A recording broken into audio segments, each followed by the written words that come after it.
Howdy folks, this is Pandaholic, your number one drinks enthusiast panda, and today we're going to be playing some Rimworld, a new series, I know. Crazy. This game is really similar to Dwarf Fortress. It's got a lot of city building vibes to it, a lot of like random cool events that can hinder or help you. And a lot of cool mechanics that I can get into, like surely, but there's a lot to this game, and I really enjoy this game, and I hope you guys will want to try it or something, or enjoy watching it. I did try recording this once before, but to be perfectly honest, it's been a long time, and I didn't like any of it, so we're gonna go with this new one. This game does have 3 other expansions, but I think for now I'm just gonna cover the base game, and I'll try not to treat it like it's a tutorial like, but I will kind of go through some of the setup with you guys. So I guess let's just get to it. Okay, so the first thing you're gonna see here is choose a scenario, and you'll have a few like standard scenarios the game comes with. You can also make your own custom scenarios. Each scenario just kind of has how many people you start with and what kind of equipment you have. Crash Landed is the standard example and the one we're going to be going with. We have 3 people and a bunch of stuff. But there's also like Lost Tribe, where you're kind of using primitive technology. There's a Rich Explorer. And you start as 1 person instead of 3 people, and you've got a bunch of crap. And then completely naked, no equipment. These 2 I've never tried before, or rather, this one I've never tried before. This one is really hard. In fact, I would say all of these are probably pretty hard compared to Crash Landed, but we're gonna go with Crash Landed. Okay, and here, this is the difficulty selector. There's really 3 main difficulties that you can go for: Cassandra Classic, Phoebe Chillax, Randy Random. Cassandra Classic is probably where you should start. All 3 of them, the way this game is played is there's a lot of random events that just kind of happen over time. Some of them bad, some of them good. Cassandra Classic kind of has them spread out in a very you'll get the events, and then you'll have some breathing room, and then you'll have another event, and then you'll have breathing room. Cassandra Classic gives you a lot more time between random events. You have a lot more time to build and stuff, but it could potentially hit you a lot harder with the events. And then Randy Random is he can be an asshole, or he can be a god. Basically, he'll just send events at you one after the other, or he'll send none at all for a while. The time frame doesn't really matter. You can get like a couple of good events, and then you can get like 5 bad events right in a row. It could be hell to deal with. And honestly, I would expect someone to be a little bit more advanced before they start playing that. So, Cassandra Classic is the one I recommend. Of course, you guys are free to choose whichever difficulty you want. And then I think Adventure Story is the normal difficulty. And then we've got hard, harder, hardest, which means Strive's just 5, Blood and Dust, losing is fun. And then you can have custom, where you can set your own difficulty, which I've actually never done. For now, we're just going to go with Adventure Story, and we're going to reload at any time. A commitment mode is you can only save when you quit the game. Reload anytime, you can save it, save scum, do whatever you want. I like to save scum because I like keeping people. Don't judge me. Anyway, that's enough of that. To the next. Okay, so this is just the world generation. It'll generate a big globe with a bunch of different spots that you can pick for your colony to start in. These are all the factions that it starts with. You can actually add. I believe you can add custom factions too if you really wanted to. You can add more than just this. Personally, I don't ever mess with any of this except maybe the seed. You can do like a random seed. It'll give you a random gen like map. But yeah, I personally never mess with any of this at all. I just usually just hit generate. Okay, so I know this looks kind of like a lot, but it's really not. It's not. There's nothing really that's too complicated about this. The little icons on the map are like potential factions you'll be near. The different colors on the map are the different biomes that you can go to. We've got boreal forest up in the middle left. We've got temperate forest, desert. Let's see. I think we've also got like tropical rainforest, and let's see, arid, shrubland, boreal. I think there's like, let's see, what's this? Tundra. Yeah, I don't think we can actually base there. It doesn't have anything. I don't know, maybe we can. I don't know. Yeah, we can. Tundra. I wouldn't recommend that. I wouldn't recommend any of this. Honestly, if it's your first time playing this, I recommend going for... If you can, aim for something with like large hills. You can go with just a flatland. You can actually see here on the left side, we've got terrain, the elevation, doesn't really matter, the average temperature, and the growing period. The two things you really want to look out for is what kind of terrain it's got and what the growing period is. The whole year for Rimworld is 60 days.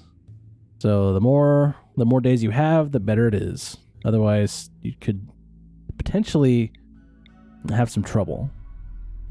So I look for something that's got large hills and something that's got a large amount of like just a grow period. I think 40 is probably fine. I don't think you can find much like better. Oh, yeah, we got 50 here. You can choose to start on a road if you are looking for trade. I believe road actually brings a lot more traders and a lot more wanderers through your settlement, so it could be good if you're looking to trade with people. But you don't really need to worry about that too much.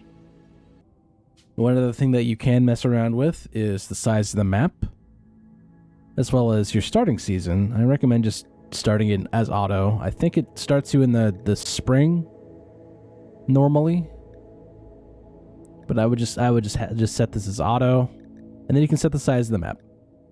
The maps are pretty big. They do get a little laggy if you start going larger. So I would just stick with medium. Like a medium sized. I mean, unless you've got like a beefy PC and you want to try it out and see what's going on. But yeah, they can get pretty laggy. Let's see, factions. It gives you a list of factions that you're going to be near when you actually click near. Like if let's see, if I pick a different spot over here, it'll give me different factions that I'm near, I believe. Well, maybe it doesn't. I thought it did. But anyway, I will come back to you guys once I have a spot picked out. Just give me 1 second.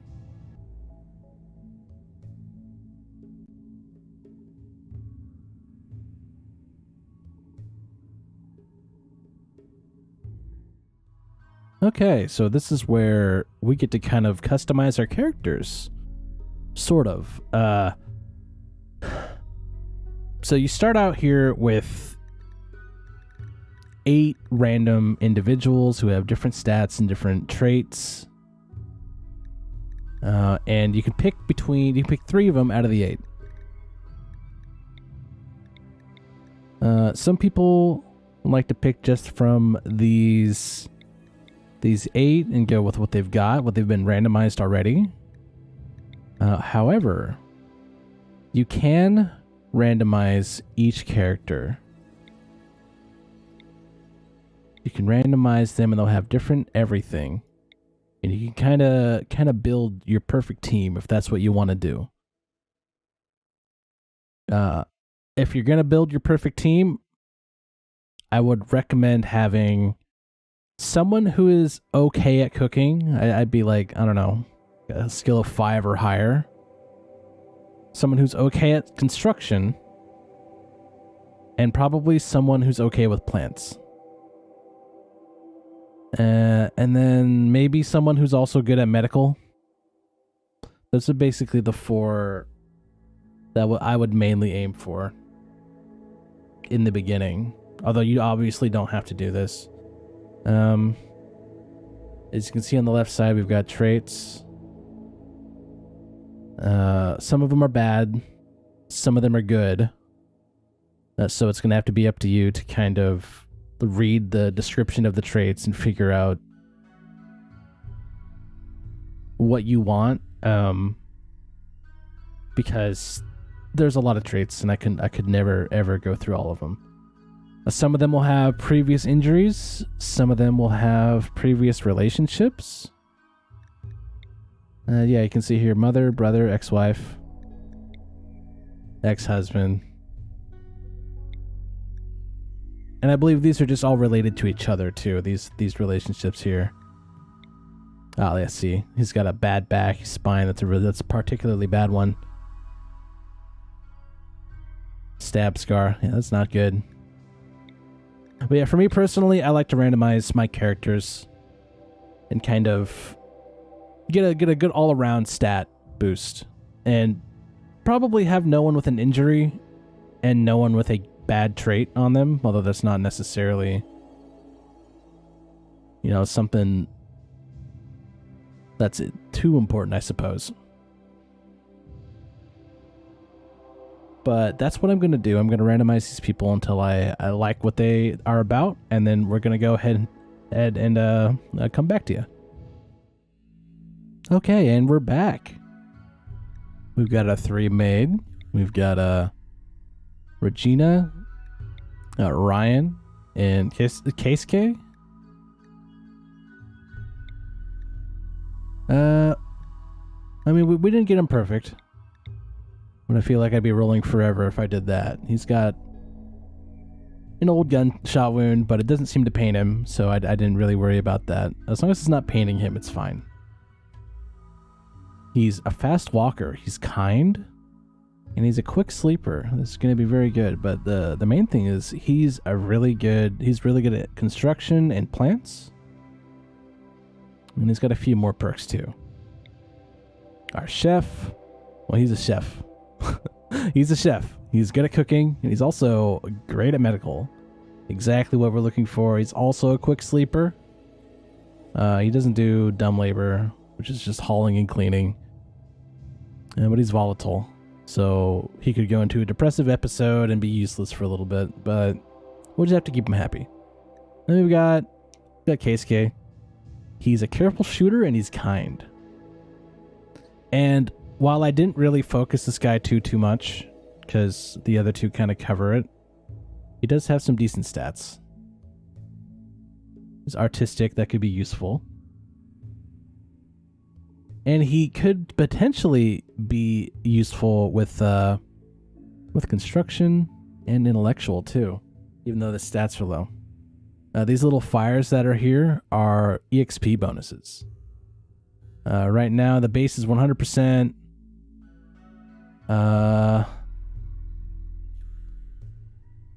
And then with passion, I believe it, yeah. Passion doubles it, I believe, if that's how I'm reading that correctly. Oh, no. It even says it here. Learning speed, 35%. A learning speed 100% with just 1.